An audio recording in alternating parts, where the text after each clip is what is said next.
தமிழக ஹஜ் பயணிகள் விவகாரம்.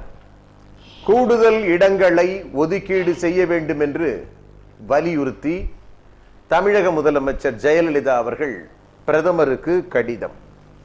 17,000க்கும் மேற்பட்டவர்கள் ஹஜ் பயணம் மேற்கொள்ள தமிழகத்தில் விண்ணப்பித்ததாகவும் அதில் 2,585 பேருக்கு மட்டும் அனுமதி அளிக்கப்பட்டதனுடைய விளைவு அதிகமானவர்கள் எண்ணிக்கையில் பயணம் செய்வதற்கு மத்திய அரசு பரிந்துரைக்க வேண்டும் என்று சொல்லி தமிழக முதலமைச்சர் ஜெயலலிதா அவர்கள் கடிதம் எழுதியிருக்கிறார்.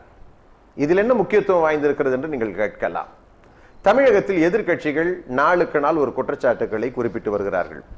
பொருளாதார ஏற்றத்தாழ்வு பிரச்சனை, பொருளாதார பின்னடைவு, கல்வி, வேலைவாய்ப்பு பிரச்சனைகளில் எல்லாம் அதிக கவனம் செலுத்துவதில்லை, அறிக்கைகளை வெளியிடுவதில்லை.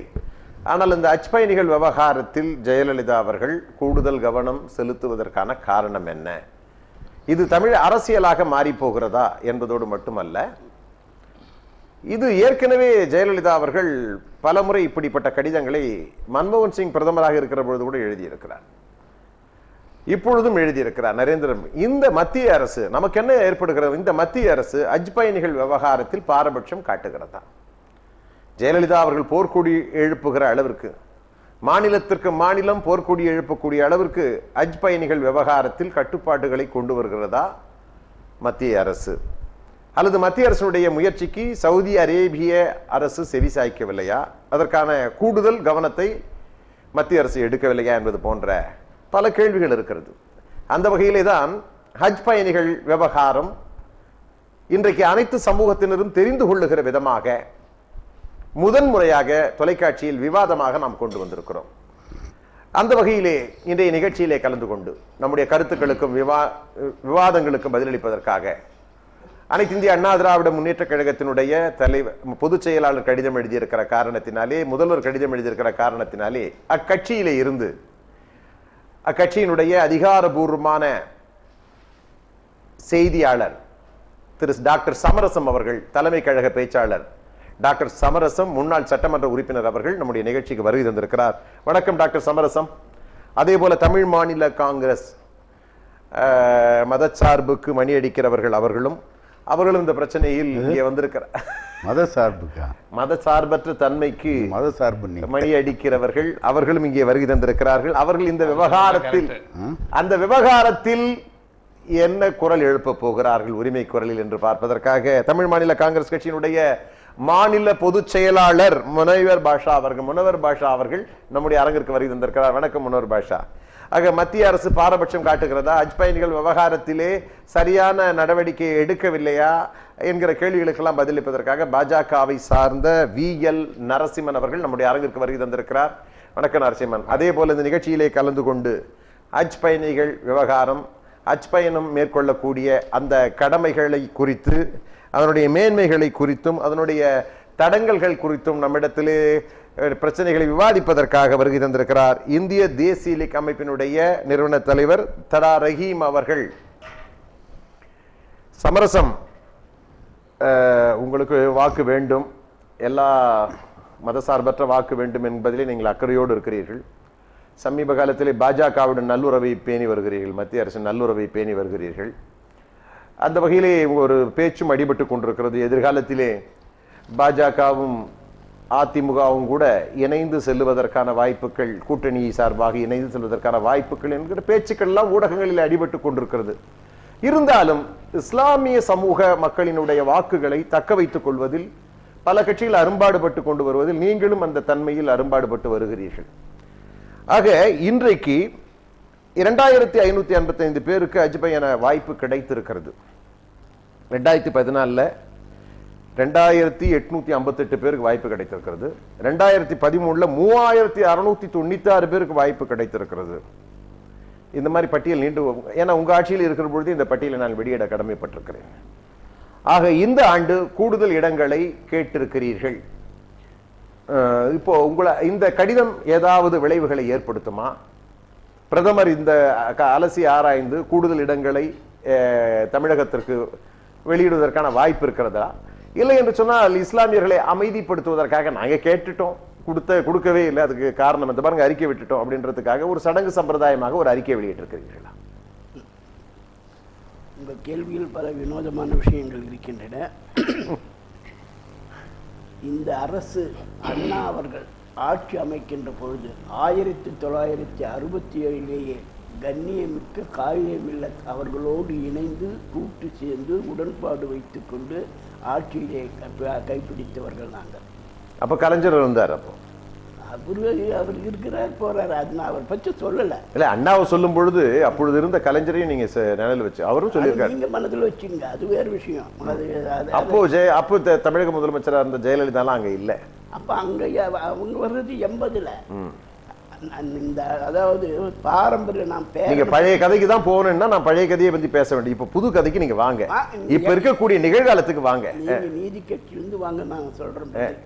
எனக்கு நான் வரலாறு கேட்கறதுக்கு இங்க நான் வரல. ஆகவே இன்றைய அரசு புரட்சி தலைவர் அவர் தலைவி அம்மாவின் அரசு மதச்சார்பற்ற அரசு என்பதற்கு ஒரு எடுத்துக்காட்டு. மதம் மனிதனால் உருவானது, கலாச்சாரம் இயற்கையானது. மதம் குறிப்பிட்ட மக்களின் ஆன்மீக நம்பிக்கை, கலாச்சாரம் குறிப்பிட்ட நாட்டின் மரபுமொழி பண்பாடு. முஸ்லிம்கள் மேற்காசிய நாடுகளில் அதிகம், ஆனால் அங்கே அரேபிய கலாச்சாரம், துருக்கி கலாச்சாரம், ஈரான் கலாச்சாரம் என பல்வேறுபட்ட வகைகள் இருக்கின்றன. கிறிஸ்துவம் என்பது ஐரோப்பிய ஐக்கிய நாடுகளில் அதிகம், அங்கே இத்தாலி கலாச்சாரம்.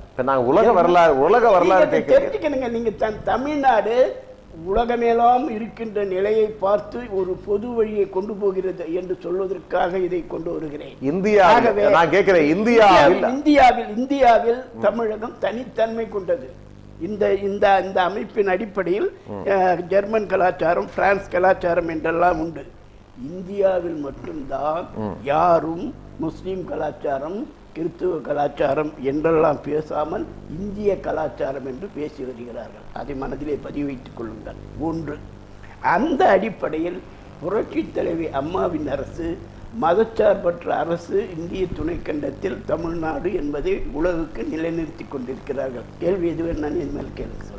இப்போ நீங்க வரலாறு சொல்றதுக்கோ அந்த பாடம் எடுக்கிறதுக்கோ உங்களை ஒரு பேராசிரியரா நான் கூப்பிடல. உங்களை டாக்டர் சமரசம் தெரியும், எனக்கு தெரியும். நீங்க எப்ப பார்த்தாலும் சட்டமன்றத்துல பேசினாலும் இப்படிதான் பேசுறீங்க, மக்கள் மன்றத்துல பேசினாலும் இப்படிதான் பேசுறீங்க. கேள்வி கேட்டா அந்த பதிலே என்கிட்ட வர்றது இல்லை. விஷயம் போய் நாட்டுக்கு சேரணும். என்ன விஷயம்? எந்த உலகத்துல இது என்ன வாக்குகளை பெறுவதற்காக ஒரு அறிக்கை விட்டுருக்கீங்க, அவ்வளவுதானே? வாக்குகளை அதாவது உண்மையிலேயே முழு முயற்சி எடுத்துக் கொண்டிருந்தால் இதுக்கு ஒரு கமிட்டி, இதுக்கு ஒரு குழுவை நியமனம் செய்து அதை மத்திய வெளியுறவுத்துறை அமைச்சரையோ மத்திய அமைச்சரையோ அல்லது நரேந்திர மோடியை சந்திப்பதற்கு ஏதாவது ஒரு ஆவணம் செய்திருக்கலாம் இல்லையா? ஒரே அறிக்கை, எது கேட்டாலும் ஒரு அறிக்கை, அவ்வளவுதான். நீங்க காவிரி நீர் பிரச்சனைக்கும் அறிக்கை, ஹஜ் பயணிகள் விவகார அறிக்கைக்கும் ஒரு அறிக்கை, அதை வெளியிட்டா போதும்ல. அதாவது ஒரு அறிக்கையே போதுமானது, அவ்வளவுதான். நமக்கு உங்க அறிக்கைக்கு தக்க பதிலடி இருக்கோ, இடஒதுக்கீடு அதிகப்படுத்துவார்கள் என்று நம்பலாம். ஹஜ் பயணம் என்பது ஐம்பெரும் கடமை, இஸ்லாமியர்களுடைய ஐம்பெரும் கடமைகளில் ஒன்று. தொடர்ந்து இந்த குரல் எழுப்பப்பட்டே கொண்டே வருகிற ஹஜ் பயணிகளை அதிக அளவு அனுமதிக்க வேண்டும் என்கிறது. அப்போ இப்ப பாத்தீங்கன்னா குறைவாகத்தான் இன்றைக்கு தேர்வு செய்யப்பட்டிருக்கிறார்கள். கடந்த காலங்களை விட இந்த ஆண்டு குறைவாகவே தமிழகத்திற்கான இடஒதுக்கீடு இருக்கிறது. அதுல பாத்தீங்கன்னா வழிகாட்டு விதிமுறைகளின் முன்பதிவு அடிப்படையில் 1699 பேர் ஹஜ் பயணிகள் தேர்வாகி இருக்கிறார்கள். பொது பிரிவில் 886 பேர் தேர்ந்தெடுக்கப்பட்டிருக்கிறார்கள். ஏதோ பாத்தீங்கன்னா எனக்கு இதை படிக்கும் பொழுதே பாத்தீங்கன்னா ஏதோ இந்த மருத்துவ இடஒதுக்கீடு மாதிரியும் பொறியியல் கல்லூரி கலந்தாய்வு மாதிரியுமே எனக்கு தெரியுது. அந்த அளவுக்கு அதி முக்கியத்துவம் வாய்ந்ததாக இதில் தேர்ந்தெடுக்கப்படுகிறவர்களுடைய சூழ்நிலைகள் வருகிறது. இந்த பிரச்சனையில் ஒரு தமிழக முதலமைச்சர் அறிக்கை வெளியிட்டு ஒரு பரபரப்பை ஏற்படுத்தி இருக்கிறார். மத்தியில் ஆளுவதோ பாஜக அரசு. ஆகவே இந்த பிரச்சனையில் தமிழக முதலமைச்சர் அறிக்கை விடுத்து என்ன சொல்ல விரும்புகிறார்? இதன் மூலமாக மத்திய அரசை பணிய வைத்து அதிக இடங்களை கைப்பற்ற முடியுமா?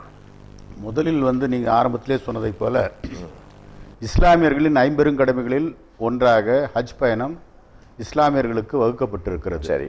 எனவே இஸ்லாமியர்களாக பிறந்திருக்கிறவர்கள் வசதி வாய்ப்புகள் இருக்குமேயானால் எப்படியாவது ஹஜ் பயணத்தை முடிக்க வேண்டும் என்பதை தங்களுடைய வாழ்க்கையினுடைய லட்சியமாக கொண்டு செயலாற்றி கொண்டிருக்கிறார்கள். அப்படி இருக்கின்ற சூழ்நிலையில் உலகத்திலேயே இந்தியாவில் முஸ்லிம்கள் அதிகமான எண்ணிக்கையிலே வாழக்கூடிய நாடாக இந்தியா இருந்து கொண்டிருக்கிறது. இந்த சூழ்நிலையில் இஸ்லாமியர்கள் தங்களுடைய புனித கடமையான ஹஜ் கடமையை நிறைவேற்ற வேண்டும் என்று விரும்பி அதற்காக விண்ணப்பவர்களுடைய எண்ணிக்கை ஏராளமாக இருக்கிறது.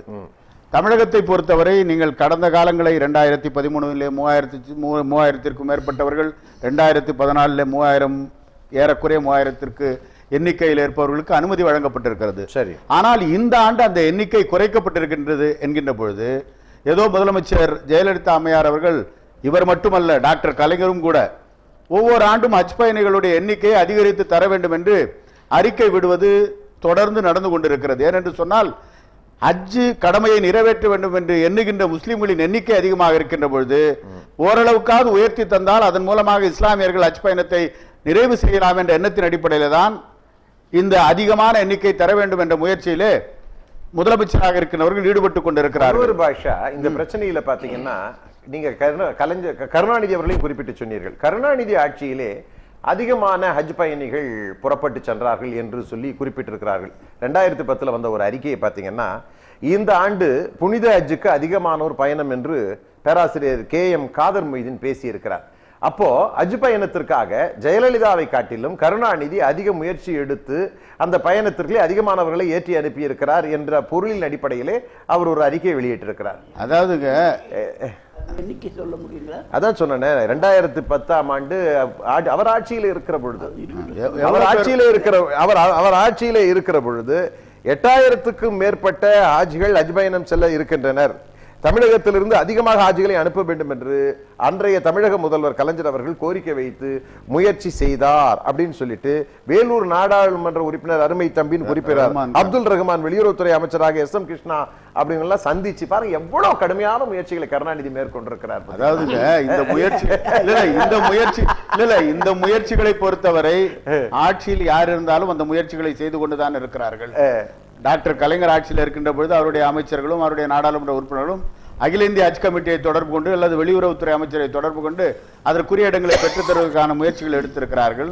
இப்பொழுது நீங்க தமிழ் மாநில காங்கிரஸ் இப்போ இவர் சொன்னாரு, எங்க கடமையை நாங்கள் நிறைவேற்றி வருகிறோம், மதசார்பற்ற ஒரு நிலைப்பாட்டை எடுத்து எல்லோருக்குமே அதை செய்ய வேண்டிய ஒரு சூழலில் செய்திருக்கிறோம், இப்பொழுது வலியுறுத்தி வருகிறோம் என்று சொன்னார். நீங்க கருணாநிதி அவர்களை குறிப்பிட்ட காரணத்தினாலே தான் கருணாநிதி ஆட்சி பொறுப்பில் இருந்த பொழுது அதிக ஹஜ் பயணிகள் ஹஜ் பயணத்துக்கு செல்வதற்கான ஏற்பாடுகளை செய்திருக்கிறார் என்று அவர்கள், அதாவது இஸ்லாமிய தலைவர்களே கலைஞருடைய ஆட்சியின் போது மத்தியிலே இருந்த ஒரு ஆட்சி வந்து ஐக்கிய முற்போக்கு கூட்டணியுடைய ஆட்சி. அது ஒரு மதசார்பற்ற ஆட்சி. அம்மையார் முதலமைச்சராக இருக்கும் பொழுது கூட 3000த்திற்கும் மேற்பட்டவர்கள் போவதற்கு அன்றைக்கு ஐக்கிய முற்போக்கு கூட்டணி ஆட்சி அனுமதி வழங்கி இருக்கிறது. இன்றைக்கு நிலைமை என்னவென்று சொன்னால் பாலஸ்தீனத்திலே இஸ்லாமியர்கள் படுகொலை செய்யப்பட்டிருக்கிறார்கள். படுகொலை போர்க்குற்றம் நடந்திருக்கிறது. ஆனால் இஸ்ரேலுக்கு எதிராக பாலஸ்தீனில் நடந்த கொடுமைகளுக்கு ஆதரவாக ஐநா மன்றத்திலே மனித உரிமை கமிஷன் ஒரு தீர்மானம் கொண்டு வருகின்ற பொழுது இந்தியா நடுநிலை வைக்கக்கூடிய அளவுக்கு எப்படி அன்றைக்கு ஐக்கிய முற்போக்கு கூட்டணி ஆட்சியிலே இலங்கையிலே நடந்த போர்க்குற்றங்களுக்கு எதிராக அமெரிக்கா தீர்மானம் கொண்டு வந்த போது இந்தியா நடுநிலை வகித்ததோ அதை போல இன்றைக்கும் இஸ்லாமியர்களுக்கு எதிராக பாலஸ்தீனத்தில் நடந்த கொடுமைகளுக்கு ஆதரவு தெரிவிக்கின்ற வகையில் இந்தியா நடுநிலை வைக்கக்கூடிய அளவுக்கு பாஷா இது ஒன்றுக்குடன் ஒன்று எப்படி எப்படி சொல்றேன்னா மத்தியில் இருக்கின்ற ஆட்சி இஸ்லாமியர்களுக்கு எதிரான ஒரு ஆட்சியாக சரி விளங்கிக் கொண்டிருக்கிறது. இல்ல அப்படி என்று சொன்னால் இன்றைய சூழ்நிலையில் வெளியுறவுத்துறை அமைச்சராக இருக்கிற சுஷ்மா ஸ்வராஜ் இந்த பயண ஏற்பாடுகளை செய்யக்கூடிய, குறிப்பாக பாஸ்போர்ட் கடவுச்சீட்டுகள் வழங்கக்கூடியவர்களை பாராட்டி மகிழ்ந்திருக்கிறார். ஹஜ் பயணிகளுக்கு உடனடியாக வெகு வேகமாக தமிழகத்திலே வந்து கடவுச்சீட்டுகளை வழங்கியதற்கு பாராட்டுகளை தெரிவித்திருக்கிறார். ஹஜ் பயணிகளுக்கு வெகு விரைவாக அவர்களுடைய பாஸ்போர்ட்டுகளை வழங்குவது தொடர்ந்து நடந்து கொண்டிருக்கிறது. இருந்தாலும் வெளியுறவுத்துறை அமைச்சர் சுஷ்மா ஸ்வராஜ் அவர்களே பாராட்டுகிறார். செய்வாங்க அவங்க ஆட்சியில அவங்க அதிகாரிகள் என்ன சொன்னீங்க? நாங்க கேட்கிறது என்ன, இஸ்லாமியர்கள் விவகாரத்திலும் அவர்கள் ஹஜ் பயண விவகாரத்திலும் மத்திய அரசு போதிய நடவடிக்கை எடுக்கலன்னு அர்த்தம். ஏற்கனவே இருந்ததை குறைக்கிறாங்கன்னா என்ன சார் அர்த்தம்? ஏற்கனவே இருந்த கூட்டி கொடுத்தீங்கன்னா இஸ்லாமியர்களுக்கு ஹஜ் பயணம் நிறைவேற்றுவதற்கு ஆதரவா இந்த அரசாங்கம் இருக்கு அப்படின்னு நம்ம பாராட்டலாம். சரி, இப்ப இருந்ததை குறைக்கிறாங்க. திரும்ப முன்னர் பாஷா இப்போ ஜெயலலிதா அறிக்கை விட்டிருக்கிறார். இப்ப தமிழ் மாநில காங்கிரஸ் வாசன் இது தரப்பில் அறிக்கை வெளியிடவில்லை. ஒவ்வொரு முதலமைச்சர் தான் அறிக்கை வெளியிட முடியும், மத்தவங்க அறிக்கை நீங்க அறிக்கை வெளியிட கூடாது என்பதால கலைஞர் வெளியிட்டாரா, டாக்டர் ராமதாஸ் வெளியிட்டு இருக்காரா, எந்த தலைவர் வெளியிட்டாங்க? முதலமைச்சர் மட்டும் தானே வெளியிட்டு இருக்காங்க. நிறைவேற்றுவது முதலமைச்சருக்கு தான். அந்த கடமை உங்களுக்கு இருந்திருக்க வேண்டும். நீங்க ஒரு கட்சி ஒரு பொதுச் செயலாளர் இருக்கிறதுனால தான் நாங்க பேசுறோம். நீங்க ஒரு பொதுச் செயலாளர் அந்த கடமை இருப்பதால் நீங்க அந்த சமூகத்தை சார்ந்தவர் ஒரு பொதுச் செயலாளராக இருக்கிறீர்கள். வாசன் நீங்க தான் சொல்லி இருக்கணும். இது உடனே நீங்க குறிப்பிட்டு ஒரு அறிக்கை வெளியிட்டு அந்த கடமை இருப்பதனால் தான் இங்க வந்து அது இன்னும் அதிகமானவர்களை ஹஜ்ஜுக்கு அனுப்ப வேண்டும் என்று விவாதிக்கிறேன். சரி, இல்ல என்று சொன்னால் நான் விவாதிக்கவே மாட்டேன். இப்ப முன்னூறு பாஷா பேச்சில இருந்து நரசிம்மன் உங்ககிட்ட இருந்து நான் என் கேள்விக்கு மட்டும் பதில கேட்கிறேன். சமரசம் மாதிரி வரலாறு எல்லாம் உங்ககிட்ட எதிர்பார்க்கல. முதல்ல குற்றச்சாட்டு நான் சொல்றேன். மத்திய அரசு போதிய ஹஜ் பயணிகளை அனுப்புவதற்கு கவனம் செலுத்தவில்லை என்கிற ஒரு குற்றச்சாட்டு. அதுவும் குறிப்பாக தமிழகத்திலே ஏற்கனவே 2013ஆம் ஆண்டு 3696 பேர் ஹஜ் பயணம் மேற்கொண்டிருக்கிறார்கள். இப்பொழுது 1000க்கும் குறைவாக குறைக்கப்பட்டிருக்கிறது. இந்த காரணத்தை மையமாக வைத்து ஜெயலலிதா அவர்கள் மத்திய அரசுக்கு கடிதம் எழுதியிருக்கிறார். குறிப்பாக பிரதமருக்கு கடிதம் எழுதியிருக்கிறார். ஆக இது ஒரு மாற்றாந்தாய் மனப்பான்மையாக ஒரு மதசார்புள்ள ஒரு அரசு போல பாஜக செயல்படுவதாக முனூர் பாஷாவினுடைய குற்றச்சாட்டு. ஜெயலலிதா அந்த வகையிலே கடிதம் எழுதவில்லை என்று சொன்னாலும் கூட நரேந்திர மோடிக்கு நேரடியாக கடிதம் எழுதினுடைய விளைவை நம்மாலே யூகித்துக் கொள்ள முடிகிறது. இந்த நிகழ்ச்சியை நான் எடுத்ததற்கான காரணங்களும் புரிந்திருக்கும். ஆக மத்திய அரசு இன்னமும் இஸ்லாமிய மக்கள் விரோத போக்கை கையாளுகிறதா என்கிற ஒரு குற்றச்சாட்டு. முதல்ல மத்திய அரசு இஸ்லாமியர்களுக்கு விரோதமான போக்கை கண்டிப்பாக செயல்படுத்தவில்லை. இன்றைக்கு கூட மரியாதைக்குரிய நரேந்திர மோடி அவர்கள் பயங்கரவாதத்தை எதிர்ப்பதிலே பாரம்பரியமிக்க முஸ்லீம்களும் தாஷ்கண்டில் இருக்கிற முஸ்லீம்களும் எதிர்க்கிறார்கள். ஆகவே அவர்கள் பயங்கரவாதத்தை எதிர்ப்பதிலே பாரம்பரியமிக்கவர்கள் என்று சொல்லியிருக்கிறார். அப்படி இருக்கும்போது முஸ்லாமியர்கள் எதிரானது சொல்றது தப்பு. ரெண்டாவது, 2 முஸ்லீம் நண்பர்கள் என் பக்கத்துல உட்காந்துருக்காங்க. நான் சொல்ற ஸ்டேட்மெண்ட் அவங்க ஒத்துப்பாங்கன்னு நினைக்கிறேன்.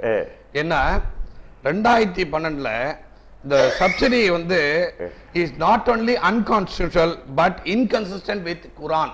அதாவது சப்சிடி கொடுப்பதே இஸ்லாத்திற்கு எதிரானது, குர்ஆனுக்கு எதிர்மறையானது என்று சொல்லியிருக்காரு. என்ன கோட் பண்ணியிருக்காருன்னா, கோட்டிங் வெர்ஸ் 97 குர்ஆனுடைய பாகம் 97ல சூரா 3ல அல்-இ இம்ரான் ஆர்டன் என்கிற ஒரு பகுதியில யார் ஒருவர் முஸ்லீம், எந்த ஒரு முஸ்லீமும் தன்னுடைய சொந்த முயற்சினாலும் சொந்த பணத்திலும் தான் இந்த கர்பா என்று சொல்லக்கூடிய அந்த மெக்காவுக்கும் மெதினாவுக்கும் வர வேண்டுமே தவிர அப்படி வராதவர்கள் இஸ்லாமியத்தில் நம்பிக்கை இல்லாதவர்கள், those who do not come like that is considered to be disbeliever of Allah, then Allah stands not in need of any alamin.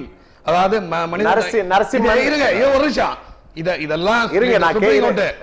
Supreme court இதெல்லாம் கோட் பண்ணது மட்டுமில்லாமல் குர்ஆனையும் கோட் பண்ணிருக்கு. பிரச்சனை அது இல்ல நரசிம்மன், எனக்கு புரியுது. உள்வாங்கிங்க. நீங்க சொன்னதெல்லாம் நான் ஏத்துக்கிறேன். அதெல்லாம் ஒன்றும் பிரச்சனை இல்லை. அவங்க மானியத்தை தவிர்க்க வேண்டும் என்பதல்ல. இப்போ ஹஜ் பயணம் மேற்கொள்ள வேண்டும் என்று சொன்னால் 3 லட்சம் ரூபாய்க்கு மேல செலவாகுதுன்னு சொல்றாங்க. நம்ம அரசு கொடுக்கிற மானியம் என்று சொல்லுவது 12,000 ரூபாய் என்கிற அடிப்படையில் தான் இருங்க சுருங்கி இருக்கிறது. அந்த 12,000 ரூபாய் ஒரு பெரிய விவகாரமாக இல்லை என்கிற ஒரு கருத்து தான் எல்லோரிடத்திலும் வியாபித்து இருக்கிறது. அதுதான் ரியாஸ் என்றவர் இப்போ ஒரு நம்ம நிகழ்ச்சி நடந்துட்டு இருக்கும் போது ரியாஸ் ஒரு கருத்து சொல்றாரு. சலுகை குற்றச்சாட்டிலே இருந்து எங்களை விடுவியுங்கள் அப்படின்னு சொல்லிட்டு ரியாஸும் அதை குறிப்பிட்டு சொல்லி இருக்கிறார். ஆகவே நான் கேட்கிறது அது அல்ல. இப்போ இது வரையிலும் பாத்தீங்கன்னா 3,83,00,000 பேர் இந்த ஆண்டு ஹஜ் யாத்திரைக்காக 3,83,00,000 பேர் விண்ணப்பித்திருக்கிறார்கள். இந்த எண்ணிக்கை கடந்த ஆண்டு 1,20,00,000 இருந்தது அப்படின்னு தான் சொல்றாங்க. ஆக இப்ப எத்தனை பேருக்கு அனுமதி கொடுக்கப்பட்டிருக்கிறது? அதிக அளவு நீங்க சவுதி அரேபியாவிடம் ஒரு பேச்சுவார்த்தை நடந்திருக்கிறது.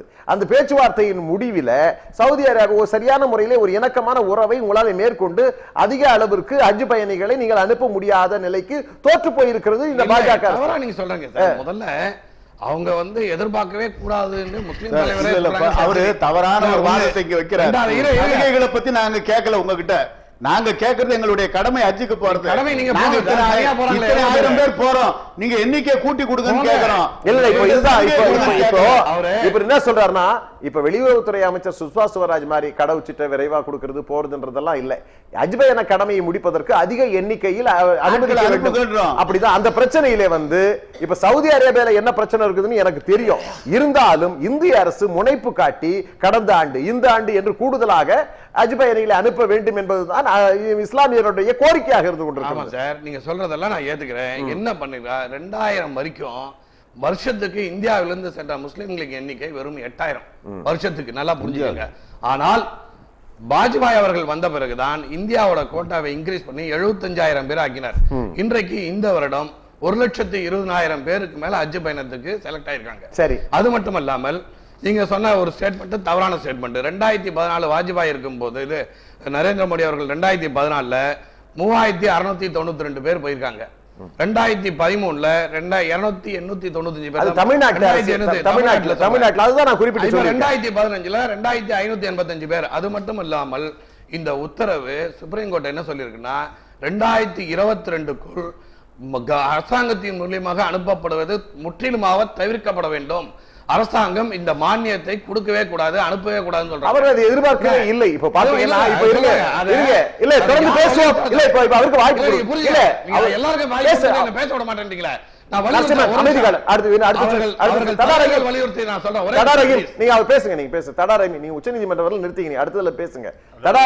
இந்த பிரச்சனையில வந்து நீங்க 3 பேர் பேசுறதையும் கேட்டிருப்பீங்க, என்னுடைய கேள்விகளை நீங்க புரிஞ்சுக்கிட்டு இருப்பீங்க. இந்த வகையில வந்து இன்னைக்கு தமிழக முதலமைச்சருடைய கடிதம் பிரதமருக்கு அனுப்பி இருக்கிறாங்க. ஆனாலும் கூட இந்த ஆண்டு ஆயிரக்கணக்கானவர்களுடைய எண்ணிக்கை குறைந்திருப்பது இது ஒரு மிகப்பெரிய காரணமாக சுட்டிக்காட்டப்படுது. இதற்கு உங்களுடைய பதில் என்ன?